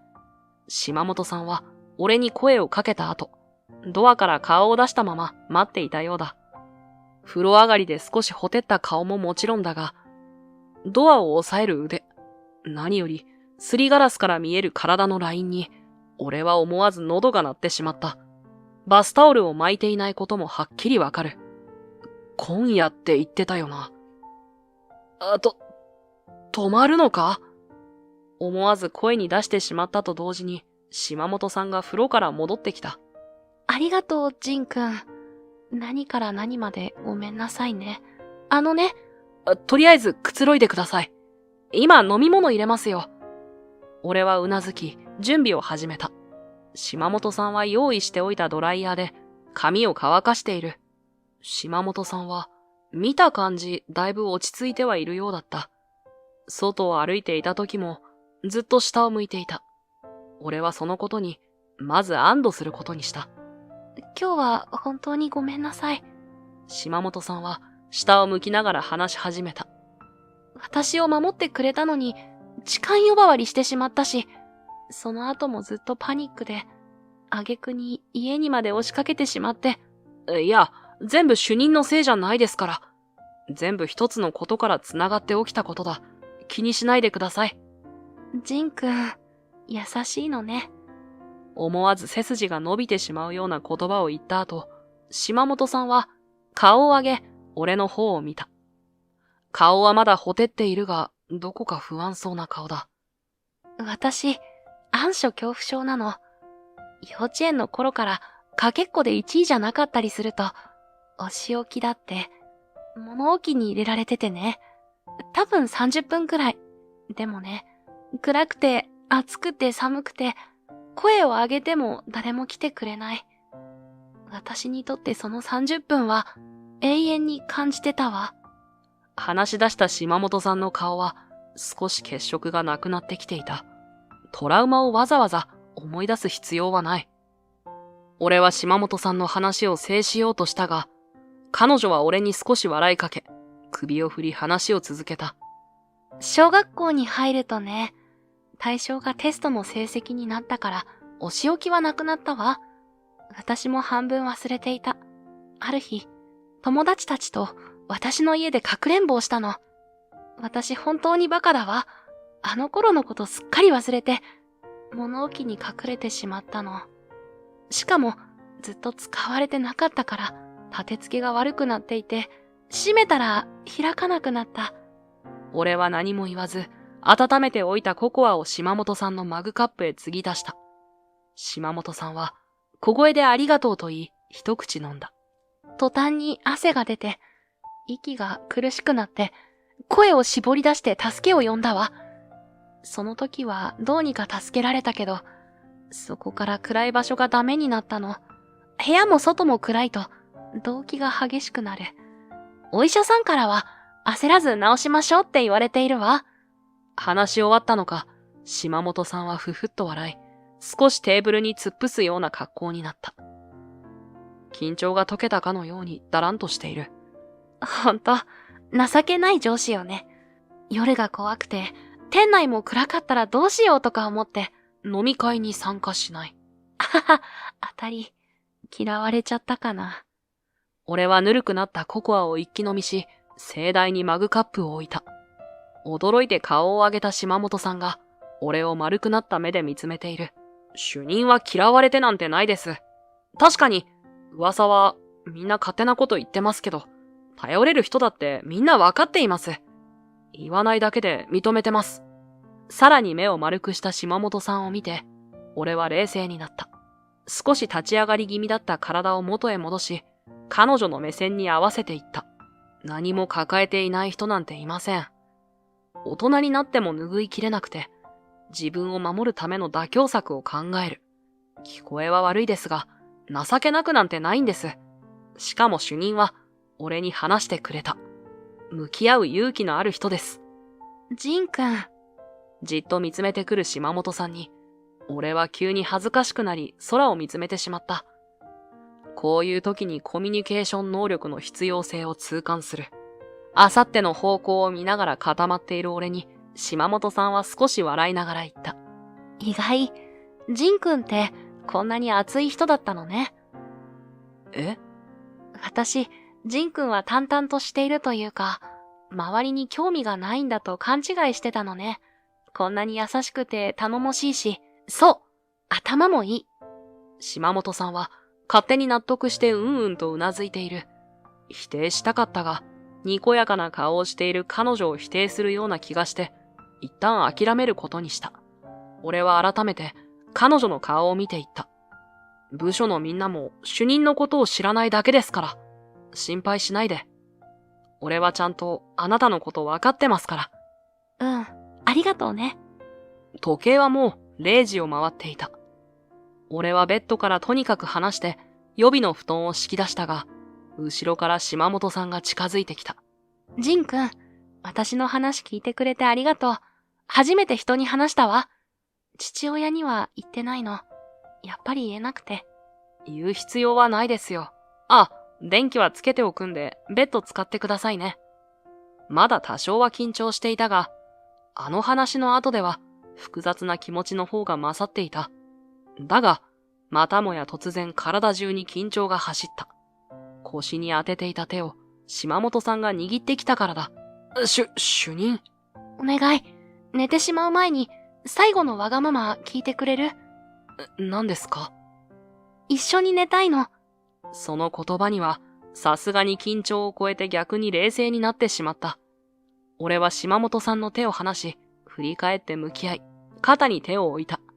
主任、こういうことは流れでするものではないです。でも、今なら暗くしても寝られるような気がするの。私、やっぱり妥協したくない。でも、考えるだけでもまだ怖くて、ジン君にそばにいてほしいの。あなたなら信用できるから。俺は心底自分が情けなかった。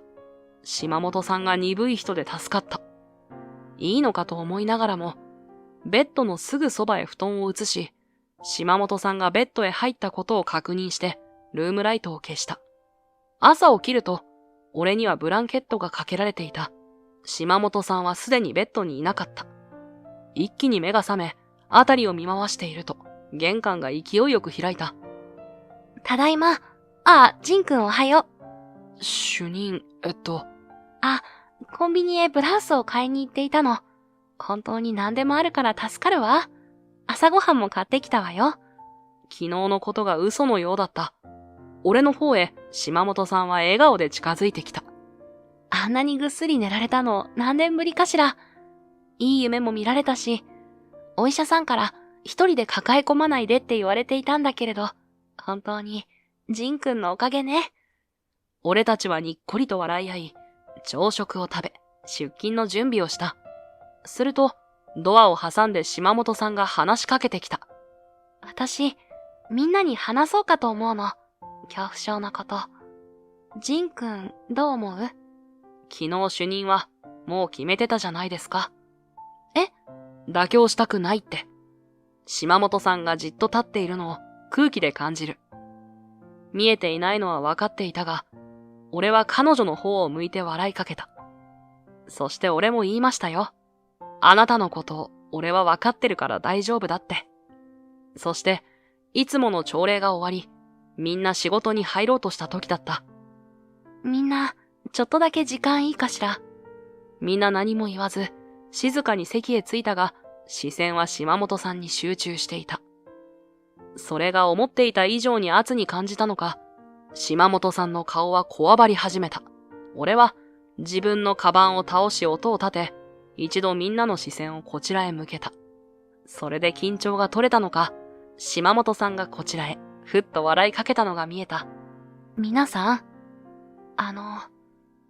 ずっと私の親睦会や飲み会を開こうとしてくれてありがとう。断っていたのには理由があります。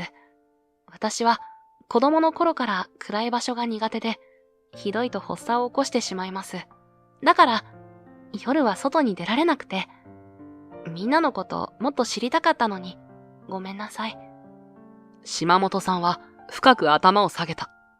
みんな何も言わない。いや、言えないのだろう。島本さんにもそれは分かっていた。頭を上げた時には、いつもの島本さんだった。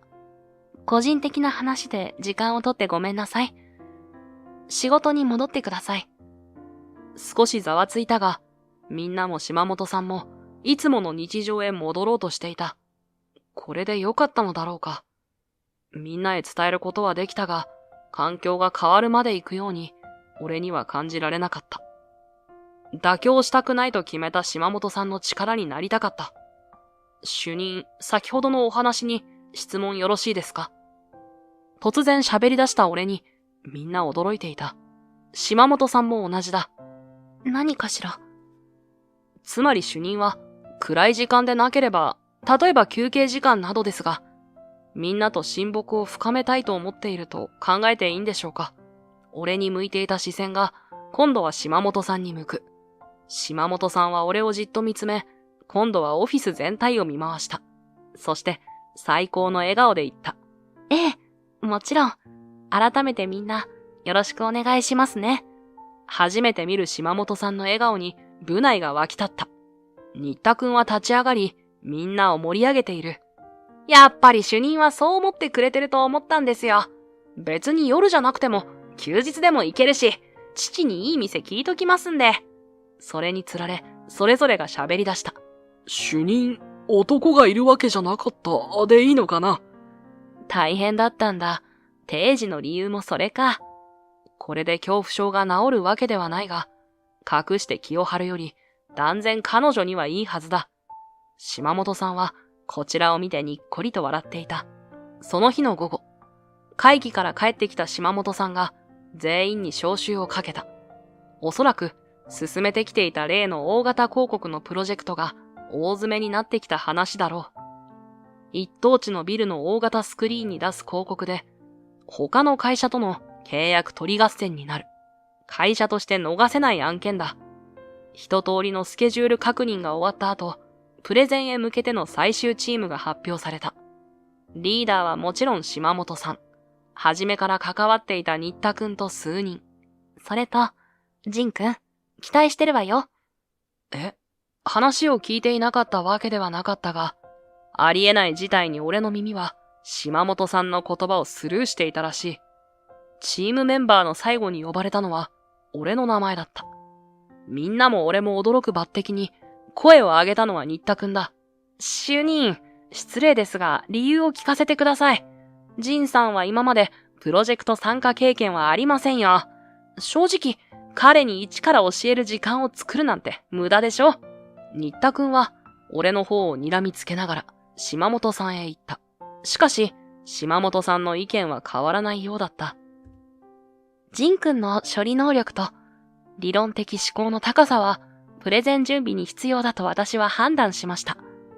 みんなもわかるんじゃないかしら。困った時にジンくんを頼っているのは、彼ならどうにかしてくれると思っているからでしょ。島本さんの言葉に、みんなそれぞれ目を合わせながら沈黙していたが、徐々に声を出し始めた。確かに、ジンさんって確実に終わらせてくれるよな。しかも精度が高いし。わかる。頼っちゃダメだってわかってるんだけどね。ジンさん、プロジェクト頑張ってください。俺の方へ向けて拍手が上がり出した。まだ驚いていたが、みんながこんな風に自分のことを思っていたのかと思うと、珍しく頑張ってみようかという気持ちが湧いてきた。しかし拍手の中、新田くんはさらに訴えてきた。いやいや、お前ら、仕事を押し付けていいやつだから、そうしてただけだろ。勘違いするなって。このエリートの俺に世話係しろって言うのか？みんな何も言わないが、向けられた目には若干呆れた感情が入っていた。新田くんもさすがにそれを感じたようだ。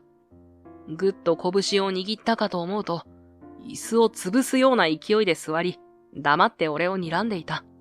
これは、今まで以上の愚痴を覚悟しなければいけないと俺は悟った。だが、それもプレゼンが終わるまでの少しの間だ。俺もまた、影で少しだけ拳を握った。その日も、俺は定時で上がった。明日からは、本格的にプレゼンへ向けての業務が始まる。定時は無理かもしれないな、と思いながら、エレベーターへ乗り込んだ時、かけてくる影が滑り込んできた。よかった。間に合ったわ。主任？お疲れ様です。ジンくん、この後時間あるかな？実は、取引先から映画のチケットもらってね。行こうかと思っていて、次の話題にもなるし、じゃなくて、一緒に来てほしいの。俺の袖を軽く掴み、島本さんは顔をあからめ、俺を見ながら言ってきた。それは、昨日一緒に寝てほしいと言ってきた時の顔と同じように見えた。ジンくんとなら、暗くても行ける気がして、もしかしたら途中で出るかもしれないけれど、迷惑かな。悩みながらも俺に声をかけたんだろう。島本さんは、せいているんじゃない。俺と違って、進もうとしているんだ。その決意を無限にすることはできなかった。無理はしないでくださいね。これは約束です。俺がそう言い笑うと、島本さんは倍の笑顔で返してくれた。そして、彼女は見事、映画を見終えることができたのだ。笑顔で映画館を出た彼女を見ていると、暗闇を克服するのも、時間の問題に感じた。みんなと残業をしている姿、打ち上げで飲み会へ参加している姿。俺はそんな島本さんを想像してしまった。きっと、近いうちにそうなるだろう。だが、その時俺は一緒にいるのだろうか。島本さんには幸せになってほしいが、その時が来るということは、俺がいらなくなる時だ。俺の心はざわつき始めた。しかし、それもまた、俺の選んだ道だ。今は笑顔で支えていくだけだと、俺は自分に言い聞かせた。それからも残業後、夜道を一緒に帰ったり、テラスのあるカフェでお茶をしたりなど、俺と島本さんは夜を一緒に過ごした。スマホの写真フォルダが溜まっていく。島本さんはパニックを起こさず、暗闇を過ごせていることが自信につながってきたのか、プレゼン準備の方も順調に進んでいった。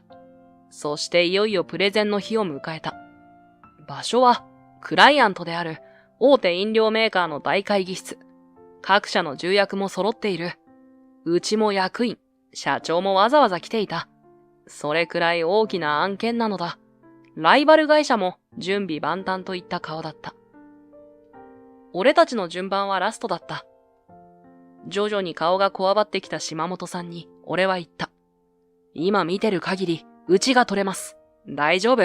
いつも通りで行きましょう。俺がそう言うと、島本さんはまだ少しこわばった顔をこちらへ向けた。ジンくんがそう言ってくれると安心するわ。笑顔の島本さんに戻ると同時に、うちの社名が呼ばれた。島本さんは返事をして立ち上がる。と同時に、俺の手に少しだけ触れ、壇上へ向かった。アイデアもリサーチも、うちが勝っている自信が俺にはあった。加えて、島本さんの話し方には説得力がある。大丈夫だと確信していた。だが、島本さんが壇上に立ち、話し出した瞬間会場内がざわつき始めた。なんだ、あれは。俺もまた理解が追いつかず、つい声に出してしまった。島本さんも異変に気づき振り返り、資料が映し出されているはずのスクリーンを見た。そこには、俺と島本さんが夜一緒にいる写真が映し出されていた。すべて写真に入れ替わっているようで、ページを変えても俺と島本さんの写真ばかりだった。映画館での隠し撮りから、夜のカフェ。ご丁寧に密着しているように見える角度で撮られたものばかりだ。島本さんは顔面蒼白になっている。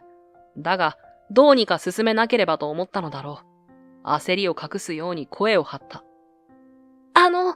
これは私と同僚の写真です。なぜか資料の中に紛れていたようで、彼は私の恐怖症を。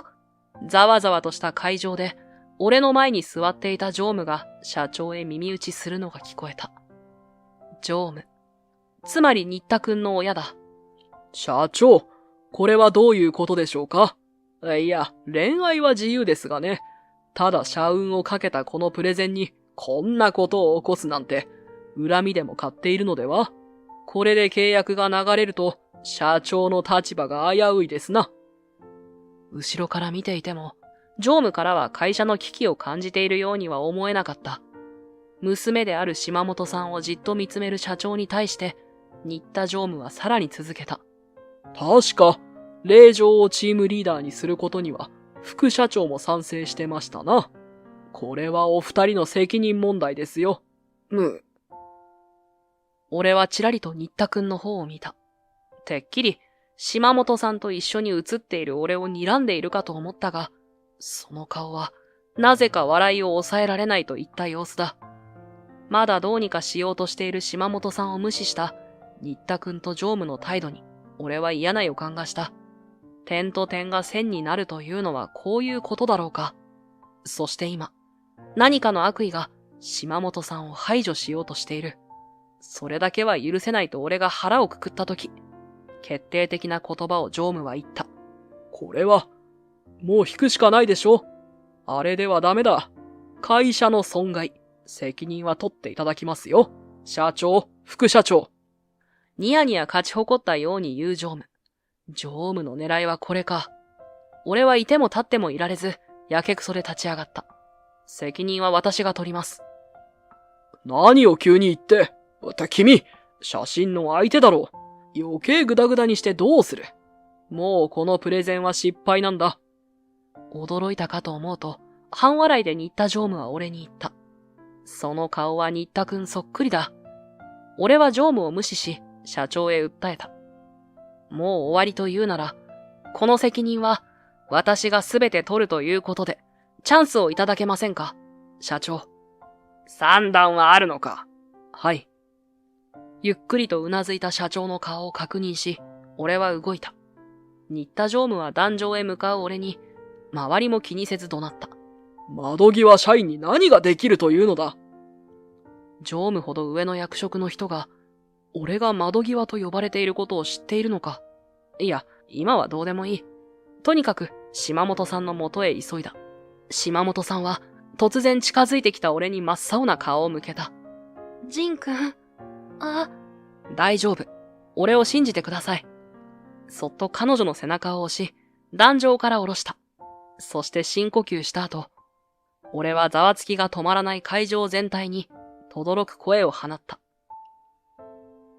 皆様、お騒がせして申し訳ありません。先ほどの写真は、島本主任と私で間違いありません。市場を挟み、忙しい主任につきまとっていた私への警告のため、誰かが取ったのでしょう。この件に関しましては、社において叱るべき処分を受けることを、先ほど社長へ伝えました。社長は何も言わなかった。この場をさらに荒らすことは悪手だと判断したのだろう。俺はクライアント側へ向き、深く頭を下げた。御社の一大プロジェクトを荒らすような状況にしてしまったことは、深く謝罪申し上げます。その上で、どうか我が社へ再度機会をいただけないでしょうか。今まで御社のさらなる発展のみを考えて作り上げたプランでございます。どうかお願いいたします。俺は下を向きながら返答をひたすらに待った。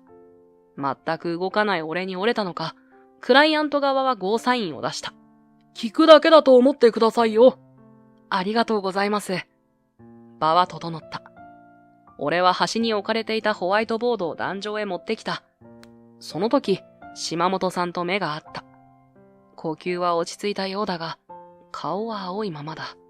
それもそうだろう。あれだけあった資料が、今は一切ない状態なのだから。俺はホワイトボードを見つめ、頭で組み立てた後、皆の方へ振り返りプレゼンを始めた。ホワイトボードでの説明で申し訳ありませんが、弊社のプレゼンテーションを始めさせていただきます。このような状態のため、質問は随時していただいて構いません。俺は頭で組み立てた通り、グラフをボードに書き、必要な数字だけ赤で書いて説明を始めた。前代未聞のプレゼンだった。だが、顔を歪めていた社長やクライアントたちも、だんだんと集中して聞いているのが分かった。ターゲット層は20代から40代女性とのことでしたが、我々のリサーチによりますと、50年前に比べ、50代男性の通行率は 23% 増加。ここを逃す手はありません。資料も一切見ず、会場とホワイトボードだけに目をやり、書きながらプレゼンする俺に、ライバル社も目を見開いている。今まで、この場所で打たれた食品関係の広告で、最終の売上増加平均は約 2.5% です。しかし、SNS などでの宣伝効果は抜群。ですので、弊社といたしましては、この両方を掛け合わせた次の方法を提案いたします。質問は随時受け付けると言ったが、質問は全くなかった。俺が今話しているのは、本来島本さんがするはずだったプレゼン内容そのままだ。つまり、絶対の自信があった。では、弊社のプレゼンは以上となります。お時間をいただき、誠にありがとうございました。俺は一礼をし、クライアント側にさらに深く一礼をした。顔を上げたとき、クライアント先の社長は拍手をくれた。それを皮切りに、他の社員や他社からも大きな拍手が出た。俺は再度礼をし、島本さんを見た。彼女は涙をこらえながら拍手をしてくれていた。その後、俺たちは会社へ戻った。プレゼンの結果は後日となる。俺の処分は追って連絡すると社長から言われた。本当なら、打ち上げでも行われる状況だろう。ただ、写真の件もあったので、みんなお疲れ様だけを言い帰宅した。オフィスには、俺一人だった。ふーと息を吐いたとき、デスクに缶のココアが置かれた。島本さんだ。お疲れ様。お疲れ様でした。大丈夫ですか？こんな時まで私の心配してくれるのね。大丈夫よ。ありがとう。島本さんは自分用のココアを持ったまま、デスクから俺の方まで椅子を引っ張ってきて座った。話したいことがたくさんあるんだけど、うまくまとまらなくて。俺は逆に話し出した。俺も島本さんには伝えておきたいことがあったからだ。俺、子供の頃から記憶力だけは良かったんです。一つのことが気になったら、食事も忘れて本を読んだり、こだわりが強かったり、専門家に見てもらったとき、IQ は180近かったんです。それで、資料がなくてもあんなにスラスラと話せたのね。ええ。マルチタスクもなんてことないので、仕事も正直楽です。はは。学生の頃成績も良かったので、初めはみんなから頼られていました。でも、俺の顔を覗き込んできた彼女を、俺は横目で見ながら自重気味に言った。教えることができなかったんです。俺が教えても誰も理解ができなかった。そうすると別のことに気がつき出したんです。勉強のことだけじゃない。普通の会話ですらみんなと会っていないって、俺には何が楽しいのかわからなかった。みんな離れていきました。常に孤独でした。俺はそれを受け入れて諦める方を選んだ。誰とも関わらずにいたら孤独が普通になる。そうなるのを待ち続けてるんです。缶を握りしめていた島本さんの手が俺の手を握った。彼女を暗闇から助けたい一心で握った。あの時のような気持ちが思い出された。俺はその手にさらに手を重ね、彼女の目を見つめた。逃げずに向き合って進もうとする。あなたは素敵です。そんなあなたをそばで見ていることが俺は嬉しかった。俺がいなくてももう大丈夫。島本さんには勇気がある。その勇気はジン君がくれたものよ。君はどうなるのよ。俺は、あなたが幸せならいいんです。いつまでも離れない手を、俺は握り直し、泣いている彼女の涙を拭き、そして、手を完全に離した。翌日、プレゼンが通ったと連絡があった。みんな喜び、俺にも声をかけてくれる人もいた。これで、俺のすべての役目は終わった。翌日、俺は早めに出勤した。そろそろ処分が下るはずなので、すぐに立ち去れるように準備をしておきたかった。すると、廊下からカツカツとヒールの足音がしてきた。振り向くのをためらったが、もしかしたら今日で最後かもしれない。俺は立ち上がって振り返った。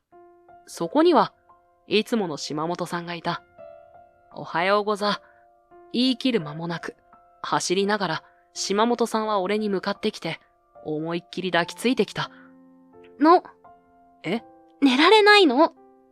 ようやく顔を上げた島本さんは、顔を真っ赤にしながら俺を睨んでいる。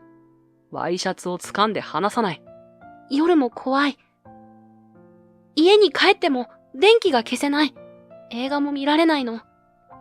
焦らないでください。大丈夫。大丈夫じゃないわ。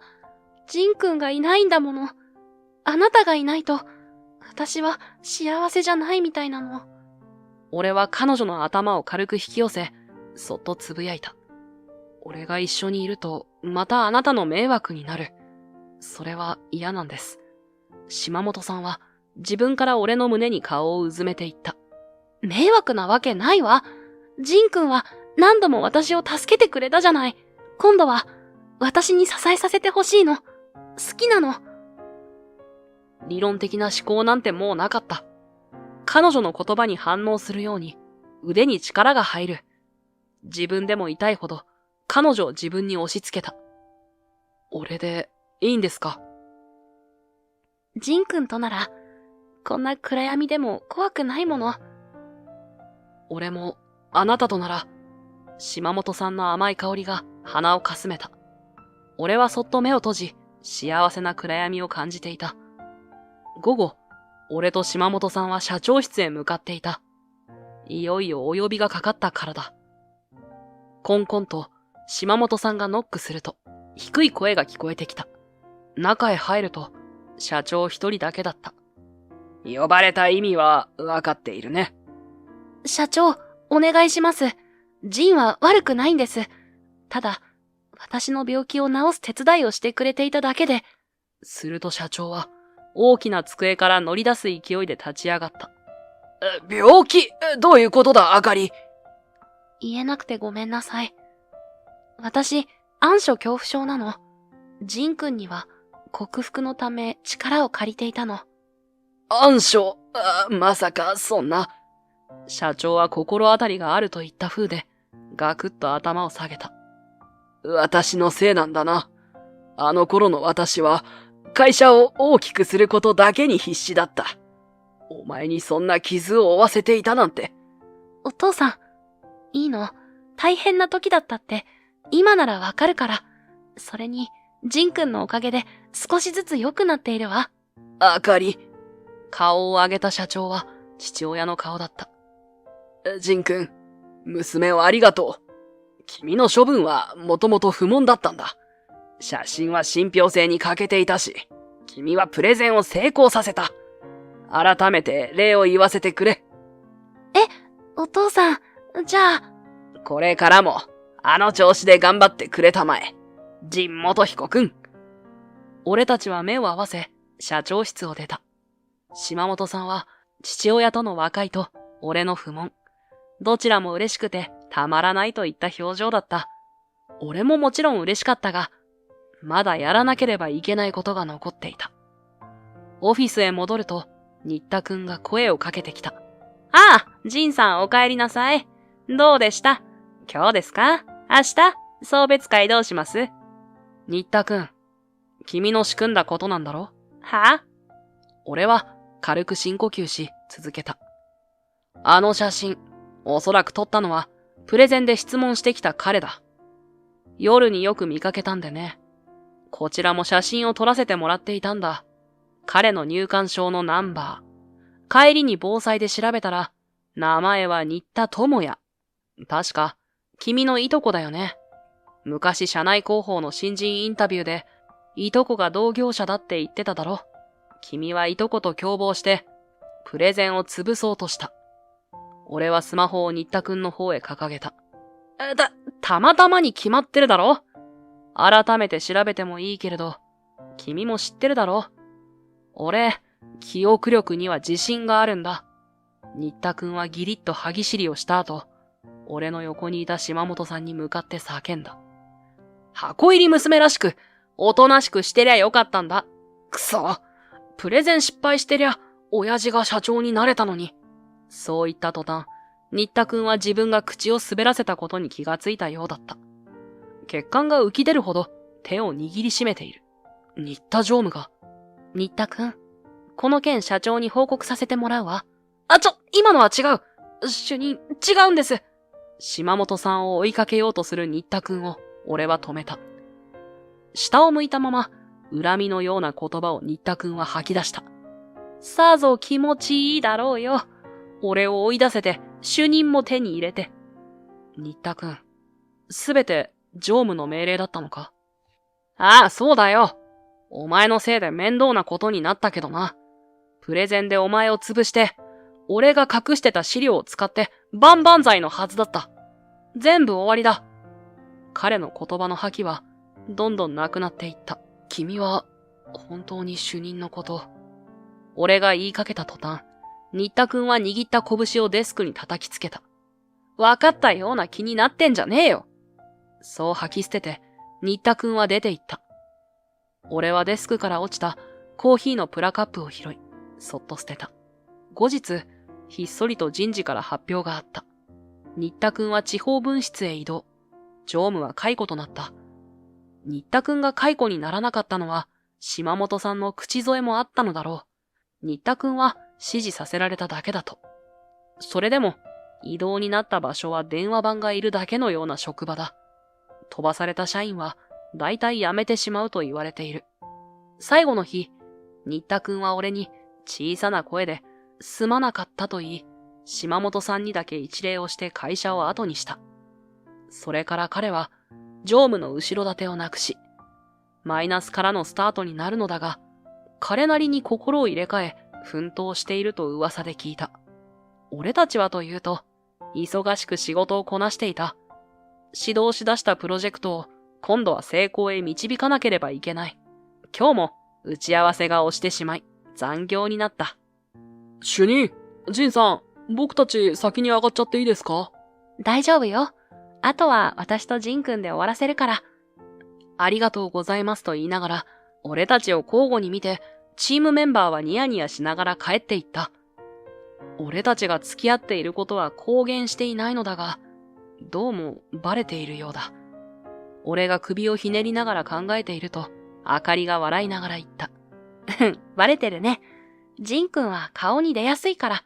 俺？お父さんにも感づかれてるし。今まで人との関わりを避けてきたからだろうか。表情筋の動きがおかしいのかもしれない。暗くなるのも早くなってきたわね。ああ、もうそんな季節か。俺は椅子ごとあかりのそばへ行き、手を握った。あかりはにっこりと笑い、俺の肩に頭を乗せた。あのさ、あかりって俺のこといつまでジンくんって呼ぶんだ？俺だけ名前呼びしてるのちょっと複雑なんだけど。秘密。そういえば、ジンって名字珍しいよね。まあ、少ない方ではあるね。あかりは顔を上げ、俺の顔を覗き込んだ。いつもとは違うニヤッとした顔だ。記憶が途切れ途切れだったけど、ジンくんの家に初めて泊まった日に見た夢で、はっきり思い出したの。あの日、物置に入ってしまって、出られなくなったあの日のこと。俺は少しだけ目をそらしたが、あかりの視線は追いかけてきた。助けてくれたのは、見たことない男の子だったわ。音が聞こえたから開けたって、パニックになってる私に言ったの。顔色が悪い。血行を良くした方がいいな。耳を指で挟んで回してって。私は言われるがままやったんだけど、その状況に笑っちゃって、もう大丈夫だって言って、彼は言ってしまったわ。単なる癖だと思っていたけど、耳のことだけなぜか覚えていたのね。俺がまだ小さい頃、家族で親戚の家によく遊びに行っていた。いとこの中で浮いていた俺が一人で散歩していると、どこからか、助けてって声が聞こえた。そこは近所では大きな家で、大きな会社の社長さんが住んでるって母から聞いていた。俺は急に恥ずかしくなり、あかりに背を向けた。するとあかりは、椅子の隙間から腕を通し抱きついてきた。逃げても無駄よ。私聞いたもの。あなた誰って。彼は逃げるつもりだったようだけど、服の名札に気がついて諦めたように言ったわ。俺は神様。助けて当然だから忘れろって。気がついてたのに言わないなんて、悪い神様ね。俺はいよいよ頭を抱えてしまったが、あかりに無理やり顔を上げられてしまった。私も、あなたの神様になるから。元彦さん。塞がれた口が開いた後、今度は俺が、あかりの肩に顔をうずめた。そりゃ、すぐにでも神様になるでしょ。赤くなった顔を見られたくなかったのだが、あかりにはお見通しのようだった。電気をつけ忘れ、薄暗くなったオフィスの中で、あかりと俺の笑い声がひっそりと響いていた。逃げても向き合っても、きっと厳しいことだらけだ。そしてどちらも正解とは言えない。答えは、後悔しないかどうかだけだ。俺は向き合うことを選べたが、それもまた逃げ続けた上で出した答えだ。誰かに頼っていい。大丈夫だと言ってもらっていい。最後に自分で決断ができれば、悔いのない人生になるんだと思っている。